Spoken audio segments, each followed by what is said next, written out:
they aren't my problems. So the idea of being petty or going back and forth, it's so beneath me because I don't have the problem. Kevin Hart might be Hollywood's comedy king, but that cheesy Jim grin he keeps flashing on Instagram? Yeah, it's hiding way more than just bad jokes.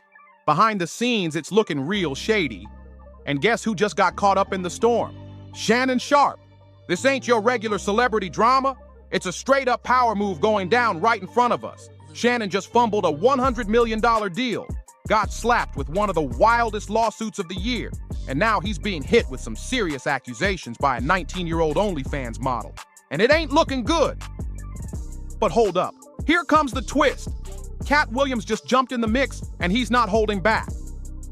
He's pointing the finger directly at Kevin Hart, saying what a lot of people been secretly thinking. This whole mess? Some people that I've kind of helped behind the scenes, and to see them attack, oh, I wouldn't have let him do this, I wouldn't have said that. It wasn't random. It was a straight up setup. And when you look at the receipts, it starts to add up real fast. Katt's been coming for Kevin for years, but now it's feeling less like beef and more like facts. Every time Kevin levels up, another black man in the game gets knocked down. Behind that billion-dollar smile, could Kevin Hart really be playing puppet master, taking out the same dudes who laid the path for him? This didn't just pop up out of thin air. Katt Williams has never rocked with Kevin Hart, and he's never tried to hide it. This beef didn't just pop off during that viral Club Shay Shay interview. That was just the grand finale. The real drama runs deep, like decades deep. Back in the early 2000s, Katt was that dude, owning the stage, running the streets, and catching fire in Hollywood. But then, out of nowhere, the lights started dimming. Big roles Katt was promised, magically snatched away and handed to Kevin Hart. And Katt's been loud about it ever since, claiming Kevin didn't grind for the top. He got placed there. Think about it. Kevin came into the game with Soul Plane, a straight-up box office flop that should have ended his Hollywood dreams. But instead, he fumbled upward. Suddenly, he's landing TV shows, movie deals, and every feel-good family flick money could buy.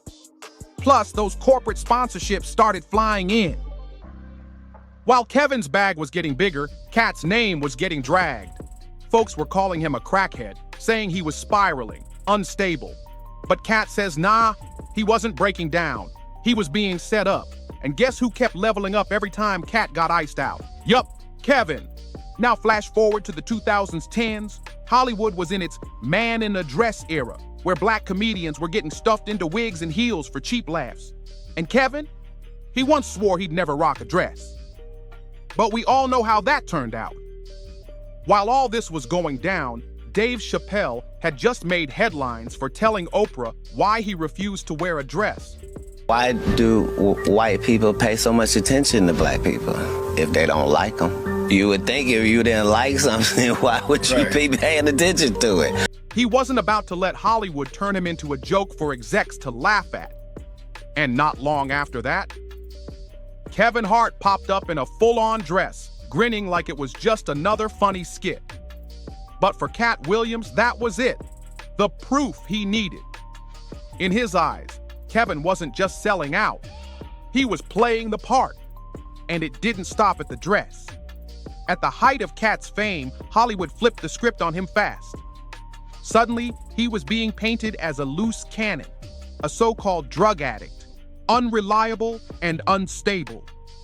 But if you actually dig into it, most of those rumors didn't come from the cops. They came from carefully placed PR whispers. Then Kevin went on The Breakfast Club and threw more fuel on it, basically blaming Katt for ruining his own career.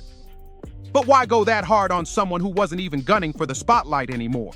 That's when the theory starts to get wild. Because fans think Kevin wasn't just clapping back. He was erasing Katt. Let's keep it real.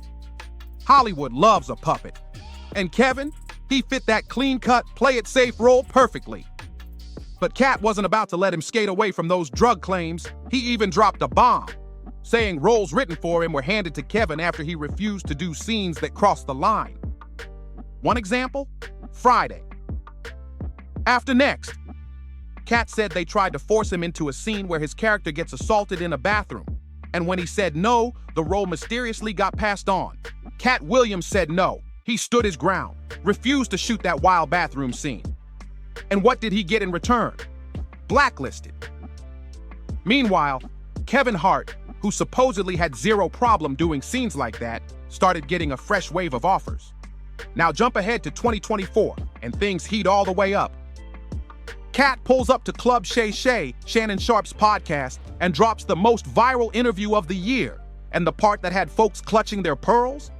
Another great comedian said that, you know, in the industry, they tried to make him wear a dress. Have you ever ran into that with scripts? And is that something that, you know, you wouldn't do, you know, for? I definitely haven't ran into to put on the dress. I mean, you know, you have to have boundaries. You have to have limits that you refuse to cross.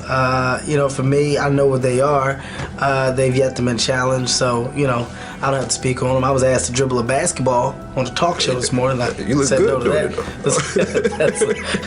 Not that was a dress, but I was like, no, I'm gonna look stupid. You know, at the end of the day, you gotta know that you're a brand. When Katt once again came for Kevin Hart, and this time, it hit different.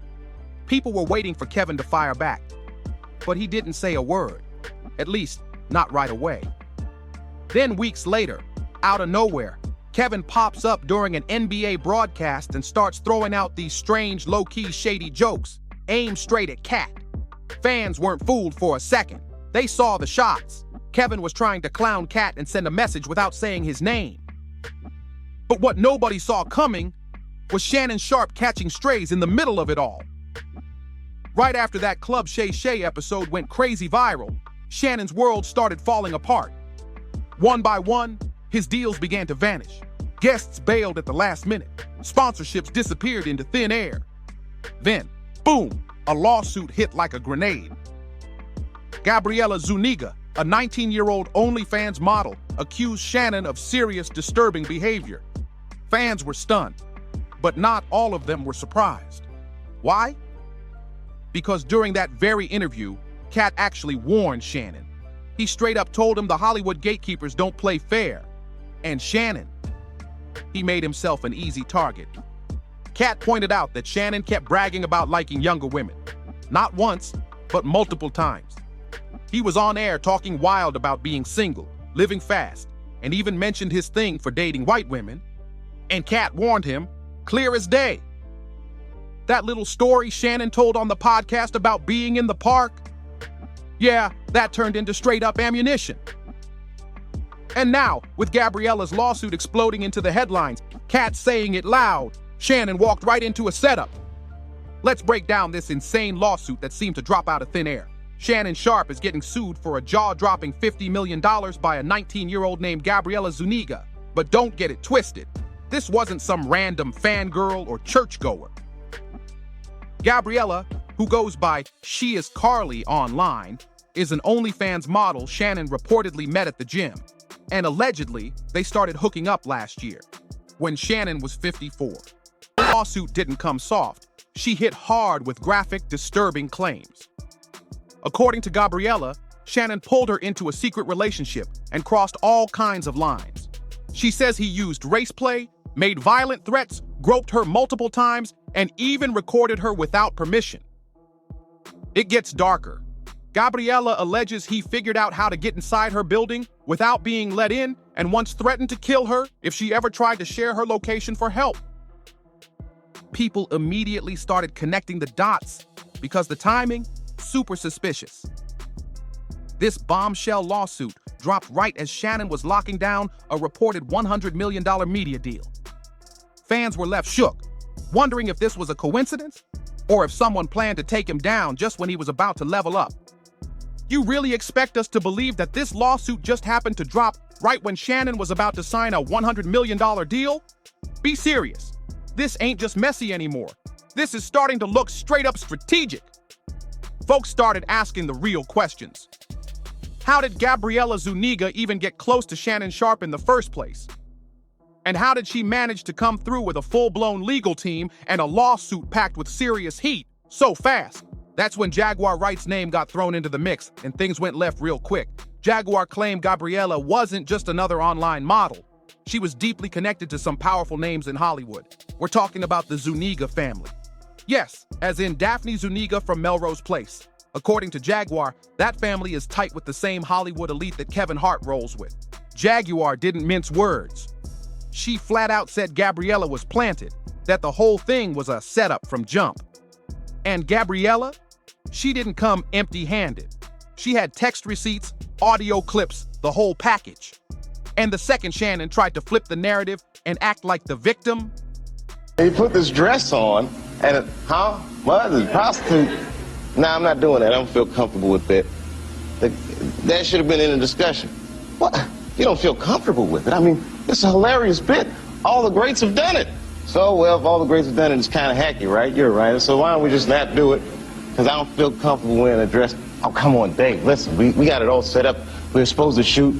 Every minute you waste costs this much money. You know, the pressure comes in. He said, I'm not wearing no dress, man. I'm funnier than a dress. Just give me something funny to say. I don't need to wear no dress to be funny. boom! Gabriella released a voice memo where Shannon was allegedly making freaky and violent remarks. But what really sent the internet into a frenzy? When Shannon's own lawyer admitted he offered Gabriella a $10 million payout to silence the situation. Now look, that don't prove guilt, but it sure does prove fear. Imagine being Shannon, losing deals, getting slammed online, and now your dirty laundry is spilling everywhere. That's when fans started connecting the dots, saying, oh, Kevin made some calls. Think about it. Kevin Hart's got deep ties in the game. He's locked in with every major studio, every network, every streaming platform. He's the golden boy, the one with the clean-cut image, hosting award shows, doing tequila ads with The Rock, and keeping that brand squeaky clean. If Kevin so much as whispers that someone's a liability, best believe people listen. Now let's get into the motive. Kevin had every reason to be heated. That Club Shay Shay interview blew up in his face. Katt didn't hold back, calling Kevin a puppet, a sellout, even suggesting he was linked up with Hollywood puppet masters. And Shannon? He just sat there, nodding, letting Katt air it all out. No defense, no pushback, just vibes. My frustration with Katt Williams comes from, you keep pointing at Hollywood. Hollywood this, the white man, this, and this. When do you take responsibility for your actions? You had the shot. Katt was in that position at one point. You were the guy. Yeah. You were set up to be the star. You didn't show up to work. You f***ed off promo shoots. You f***ed off your promo fucking trips that they had set up for you. You became a risk to the studios, which is why the studios fucking with. But Shannon didn't stay quiet for long. When the lawsuit hit, he didn't just deny the claims, he went on offense. And it didn't stop with Gabriella. Shannon aimed straight at the legal machine behind her. Attorney Tony Busby. If that name sounds familiar, it's because he's the same guy who went after Diddy and tried to sue Jay-Z. Shannon straight up accused Busby of targeting successful black men, using the media like a weapon to paint them guilty before they even step foot in court. And here's where it really gets dark, because this wasn't just about legal drama anymore. It was about image, power, and who controls the narrative. Be a risk. He chose drugs. Oh, okay. Take responsibility for what you chose and say, you know what, I gotta fix me, and I'm gonna come back and I'm gonna stand up for comedy. Once Shannon clapped back and called out the machine behind the lawsuit, fans started digging even deeper. The question on everyone's mind? Was this really about justice? Or was this about silencing a man who let Katt speak too freely? See, Katt didn't just throw shade. He cracked open doors folks weren't supposed to look behind. Some people that I've kind of helped behind the scenes, and to see them attack, oh, I wouldn't have let him do this, I wouldn't have said that. But you know what? It took me a long time, Cam, because when you play sports, you understand. He talked about the puppet game, how fame comes with strings, and how certain stars, like Kevin, rise too fast and too clean to be coincidence. And Shannon, by letting Katt go unfiltered on his platform, became a problem for the people who control those strings. Next thing you know, Shannon's reputation is getting torn apart, his brand's in freefall, and Gabriella is everywhere with her story. It's like a domino effect. One viral interview, and suddenly it's open season on Shannon Sharpe. And nobody can ignore that timing. A $100 million deal 1 minute, and the next. Accusations, headlines, and silence from all his former partners. People ain't stupid. They're asking, was this about what Shannon did, or was it about who he gave a mic to? Because once Katt aired Kevin out, everything around Shannon started crumbling, and it didn't feel like coincidence. It felt like punishment. You beating a team, Right. Or certain fan bases are going to feel a certain type of way, and I felt that the better the player, the more vitriol and hate he's going to get from opposing fans. I got that, but in this situation, I can honestly say I did not expect the level of vitriol and the suddenness. That's what really got me, the suddenness. At this point, the damage is done. The brand's pulled out that $100 million deal on life support. And Kevin Hart, he's playing it cool. No tweets, no statements, no sneaky shots, just silence. But let's zoom out for a second, because this ain't just about Kevin and Shannon anymore. This is starting to look like a pattern. First, it was Katt Williams, then Monique, now Shannon Sharpe. Every time he gives a platform to someone the industry don't like, boom, chaos. He lets Monique speak her truth, he lets Katt unload on Kevin, and suddenly, he's the one catching heat. Allegations, lawsuits, deals dropping like flies.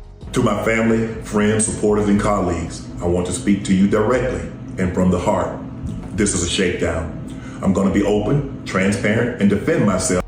Feels like he's just one more headline away from being the next cautionary tale. And guess who's still sitting pretty through all of it? Kevin. People are waking up. Kevin doesn't just rise while others fall. He shines the brightest when they get pushed out. Whether he's pulling strings or just cashing in on the fallout, the timing always works in his favor. And honestly, the optics ain't looking too clean right now. But I gotta hear from you.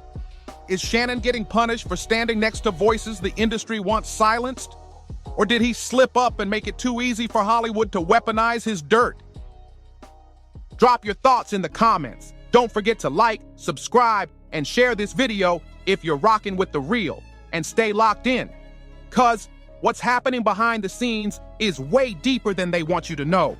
See you on the next one.